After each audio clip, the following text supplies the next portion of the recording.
खरं तर अवयवदानाबद्दल समाजात जनजागृतीचे अनेक उपक्रम राबवले जातात. मात्र वर्ध्यातल्या सांगोले कुटुंबियांनी घेतलेल्या एका धाडसी निर्णयामुळे तिघांना जीवनदान मिळालंय.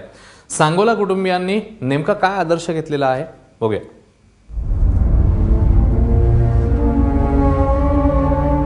अंकुश सांगोले वर्ध्यातील एक सर्वसामान्य कुटुंबातला तरुण.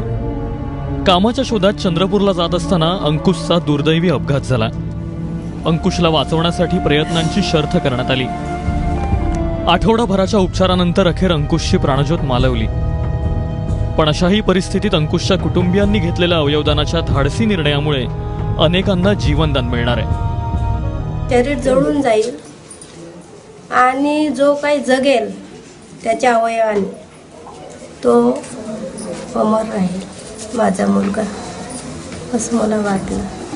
त्यांना आपण ऑर्गन्स डोनेट केले. त्यांना दुरून जर मी बघितलं की मला असं वाटेल की माझा भाऊ तिथे आहे अजून अक्षरशः, की मी त्याला बघू शकतो. जर सपोज मी त्याच्या आईस बघितलं तर मला वाटेल की हा माझ्या भावाची आईस, म्हणजे तेवढंच मला एक आनंद होईल की बाबा हा इथे माझ्या भावाची किडनी चालू आहे, ह्या पेशंटच्या आतमध्ये किंवा ह्या माणसाच्या आतमध्ये माझ्या भावाची स्वतःची किडनी आहे. तर मला माझ्या भावाची फिलिंग्स मला स्वतःहून जागरूक होईल, नाही माझा भाऊ आहे अजून सुद्धा, असं मला वाटेल. अवयवदानाचा निर्णय झाल्यानंतर अवयव नेण्यासाठी मुंबई आणि नागपूरवरून डॉक्टर बोलवण्यात आले.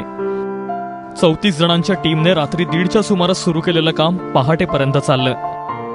यावेळी अंकुशची लिव्हर, किडनी आणि स्किनचं अवयवदान करण्यात आलं.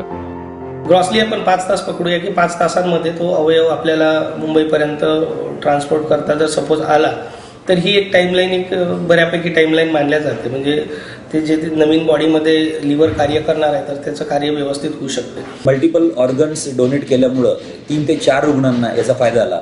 कारण एक किडनी आमच्याच हॉस्पिटलमध्ये, दुसरी किडनी नागपूरला केअर हॉस्पिटलमध्ये आणि लिव्हर हे मुंबईच्या ग्लोबल हॉस्पिटलमध्ये पुढील 3 तासानंतर ते ट्रान्सप्लांट करून 3 रुग्णांना त्याच्यामुळे नवीन जीवदान मिळालं. विदर्भातली ही फर्स्ट एव्हर कॅडॅव्हरिक ऑर्गन डोनेशन, रिट्रायवल आणि ट्रान्सप्लांटेशन ही अशा प्रकारची घटना या ठिकाणी झाली आणि ज्याच्यामुळं कॅडॅव्हरिक ऑर्गन डोनेशन एका वेगळ्याच उंचीवरती या ठिकाणी नेऊन पोहोचवलेलं आहे. शरीर ही नश्वर गोष्ट आहे, पण याच नश्वर शरीराच्या अवयवांमुळे अनेकांना जीवनदान मिळतं आणि नश्वर शरीराला त्यामुळे अमरत्व कसं प्राप्त होतं याचं जिवंत उदाहरण म्हणजे अंकुश सांगोले आणि त्याचे कुटुंबीय आहेत. पराग ढोबळे, ABP माझा, वर्धा.